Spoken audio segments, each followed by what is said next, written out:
¿La culpa tiene Dios? ¿Él es un malo? Todo lo que te pasa en tu vida, toda tragedia que pasa en familias, en hogares, toda desgracia, ¿Dios es el culpable? Él tiene que ver en el asunto, directo o indirectamente.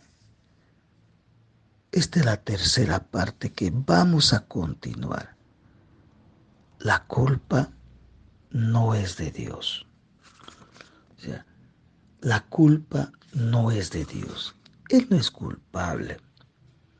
Él es un Padre amoroso, misericordioso, bondadoso, compasivo. Pero Dios es justo. Dios es soberano. Dios es santo. En esta parte, en esta tercera parte de la enseñanza, quiero describirles que después que el hombre se ha vendido a Satanás, se vendió al pecado, se entregó al enemigo, traicionó a Dios deliberadamente. No estoy culpando, no estoy diciendo que la culpable es Eva, no. Cada uno es culpable, es responsable de sus actos.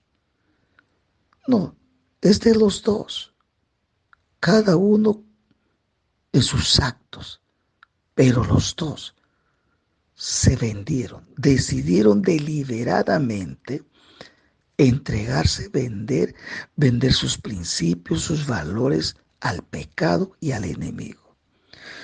¿Y cómo desde entonces el hombre se queda? ¿Cómo queda? Permítame describirte esto, hijo de Dios, hija de Dios, amigo que me escuchas. Y cualquier persona que escucha con humildad esta enseñanza.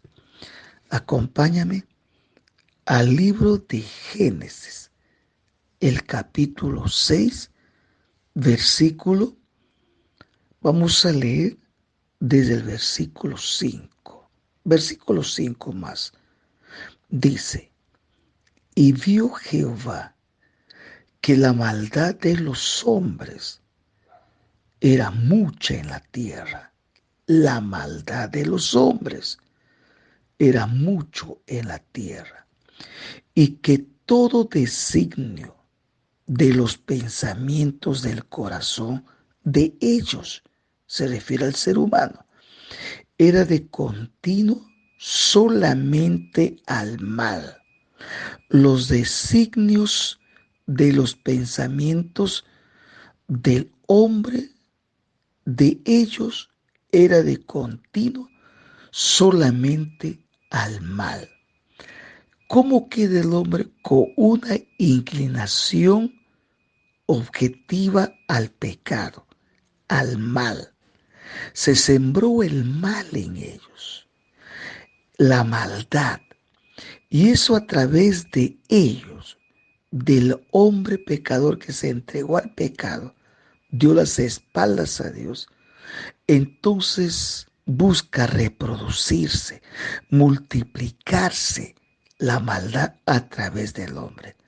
Dice que sus designios, se quiere decir sus intenciones, designios del hombre se refiere propósito, intenciones, plan premeditado para realizar voluntariamente y violentamente cualquier maldad, cualquier acción que va en contra de la santidad de Dios, en contra de la palabra, en contra de la voluntad de Dios. Cuando dice inclinación al mal, quiere decir que solamente su intención hace que la persona corre voluntariamente a hacer lo malo. En otras palabras, ¿en qué consiste inclinación al mal, solamente al mal? La respuesta la encontramos en el libro de Isaías, el capítulo 59, el versículo 7. Acompáñame a este libro. Isaías 59, versículo 7. Mira lo que dice. Dice así: y sus pies corren al mal. Acá describe su inclinación al mal, solamente al mal del hombre.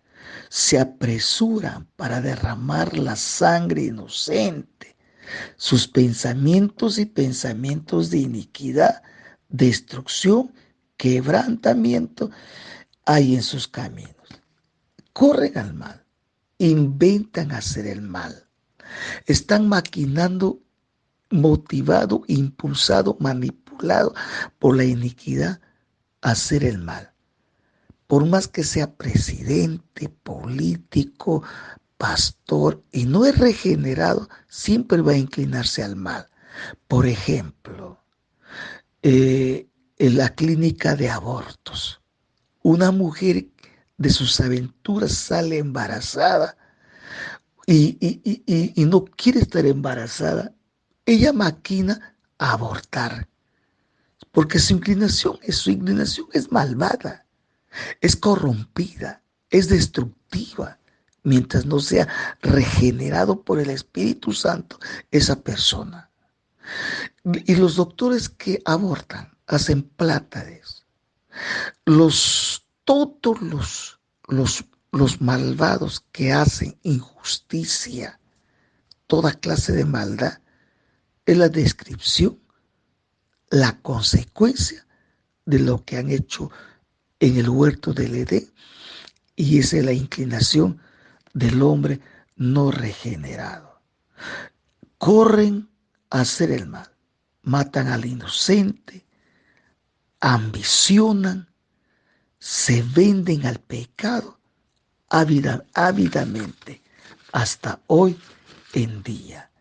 Entonces, hija de Dios, escucha esto. Ahora el hombre, ¿cómo vive? ¿Cómo vive el hombre?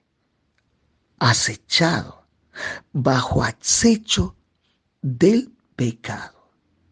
Ahora, pero eso ha hecho Adán y Eva. ¿Qué tenemos que ver nosotros? No, ellos han sido la puerta del pecado y consigo el pecado, la muerte. Y te voy a leer, acompáñame al libro de Romanos, capítulo 5, versículo 12, dice: por tanto, como el pecado entró en el mundo por un hombre y por el pecado vino consigo la muerte. Así la muerte pasó a todos los hombres por cuanto todos pecaron. Desde Adán y Eva, todos hasta aquí, hasta el último de esta última generación, nace en pecado, nace con esa necedad, nace con esa semilla de corrupción. La psicología, la psiquiatría, ni la educación, ninguna ciencia lo va a limpiar, lo va a corregir. Tú, aquellos que están resentidos con Dios, dicen: yo no necesito de Dios para cambiar. Eso es falso, tú no puedes cambiar.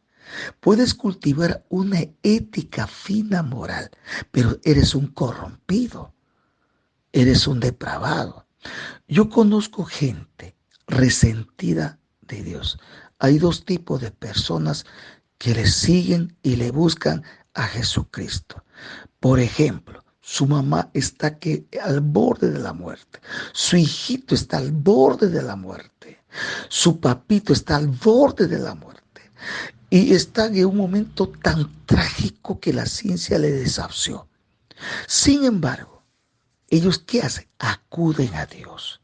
Pero acuden bajo un interés personal, que Dios esté en la obligación de sanarlos, de curarlos.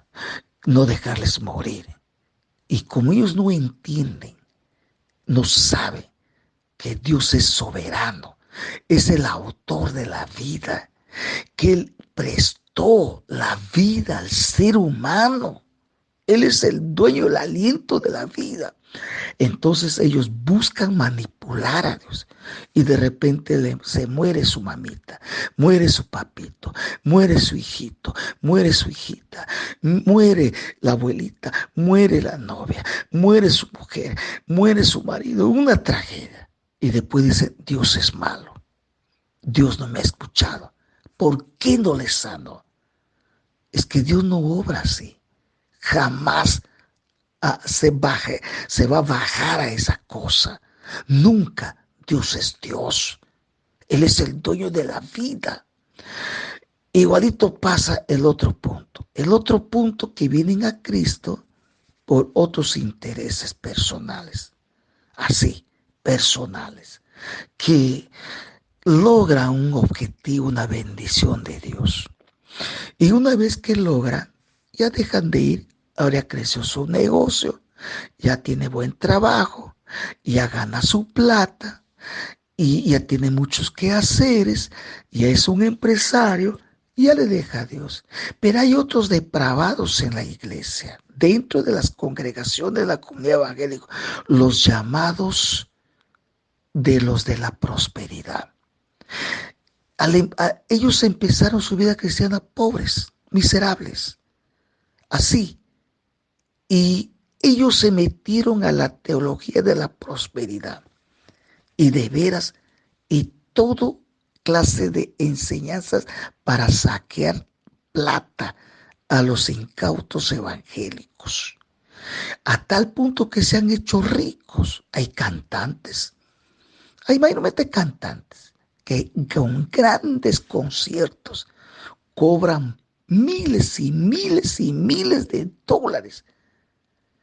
Ahora ellos ya no necesitan, ya se han hecho ricos. Hay bandas que se han hecho multimillonarios. Así hay. Y son conocidos, que no voy a mencionar su nombre en este audio. No, pero hay. Esto demuestra que de por lo bajo y que sin ellos no se dan cuenta, han usado supuestamente a Dios, se han usado las congregaciones, han usado a los ignorantes evangélicos incautos y se han hecho mucha plata. Y tengo entendido que este grupito de cantantes supuestos adoradores están prohibiendo a la comunidad evangélica, ya no den diezmo, ya no ofrenda. Claro, y se han hecho ricos al costo de la ignorancia del pueblo. Estos son otros tipos que se llama la avaricia. ¿Qué tienen en su corazón? Iniquidad. Estoy describiendo, mi querido hermano y hermana que me escucha, estoy describiendo gente que se han hecho valer de gente inocente, analfabetos de la palabra y engañando. Estoy describiendo que ellos tienen otros intereses y le siguieron a Jesús ahora. Y por lo tanto, cuando ellos aceptaban una conferencia o cantar, te cobraban miles de dólares. Por lo tanto, quiero decirte, amada iglesia, amado hijo de Dios, el hombre solo se inclina al mal, vive acechado del mal. Entonces, por eso te vengo a leer esto, acechado de la iniquidad, del pecado, el ser humano, y muchos evangélicos están bajo esa condición, bajo esa desgracia. Así vive millones y millones de personas, Y hay gente muy resentida, muy dolida, que odian a Dios. Quiero leerte un pasaje bíblico. Lee el Génesis capítulo 4, versículo, vamos a leer el 6 y el 7. Entonces Jehová dijo a Caín: ¿por qué te has ensañado? ¿Y por qué has decaído tu semblante? Si bien hicieres, ¿no serás exaltado? Y si no hicieres bien, el pecado está a la puerta. Y más saltó, más herido se ha sentido cuando Dios le dice: con todo esto, a ti será su deseo y tú te enseñorearás de él. Esto no fue, ni siquiera esta palabra fue agradable para Caín, pero así como Caín, inmundos, ambiciosos, lleno de avaricias, él estaba dando su ofrenda como haciendo un cambalache. Querido hijo de Dios, querido hija de Dios, el hombre ahora vive bajo acecho y muchos caen en las garras de este fenómeno, de este monstruo del enemigo. Entonces, quiero que entiendas algo. ¿Quiénes son los malos que acechan? ¿Quiénes? Escúchame esto. ¿Quiénes son los malos? Todos los que abren esa puerta donde está el pecado. Quiero decirte, amado hijo de Dios, quiero decirte y que tomes conciencia. Dios no es culpable. Él no tiene culpa. Tú no puedes resentirte con Él. No puedes echarle tu culpa a tus acciones malas, a tu egoísmo, a tus intereses personales que son condenables delante de Dios. Tú no puedes proyectar tu culpa. Todo esto es por causa del pecado. Todo esto es consecuencia del pecado. Yo quiero que esto entienda. ¿Dios es malo? No. ¿Tiene culpa Dios que estás viviendo así? Tampoco. La pobreza, la miseria y la desgracia te carcome y te aplasta. La culpa tiene Dios y no quiero oírte, es falso. Dios oye, extiende su mano. Solo lo que tienes que hacer es venir tú, reconocer que tú has pecado contra Dios, que eres pecador contra Dios y que tus obras buenas son como trapos sucios, inmundicia delante de Dios. Ven a Él, la sangre de Cristo y su palabra nos limpia, pero tienes que venir ahí reconociendo que eres pecador, pecadora.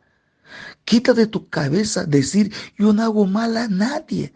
No se trata de eso. Tú no estoy diciendo, no dice Isaías que las obras justas de los hombres delante de Dios son como trapos de inmundicia. Allí donde estás tú que me estás escuchando, ¿estás resentida con Dios? ¿Resentido con Dios? ¿Dios tiene la culpa? Haga un alto en tu camino. Reconozca, el problema es del hombre. Él es el único responsable delante de Dios. Mañana vas a morir y vas a dar cuentas a Dios. Y tú no vas a poder echarle culpa. Si esa gente que están en el infierno lo pueden maldecir, todo lo que pueden decir, pero no pueden culpar a Dios. No, la vida es Él y Él te prestó. Sé humilde y ven a Él y encontrarás misericordia, liberación, restauración, salvación, perdón, amor y levantamiento. Repite conmigo esta oración. Querido Señor, querido Padre, reconozco que me he enojado contigo. Yo he hablado y pensado que eres malo. Ahora entiendo que la responsabilidad es mía y ser agradecido por lo menos por la vida que me das. Perdóname, me arrepiento en el nombre de Jesús. Amén y amén.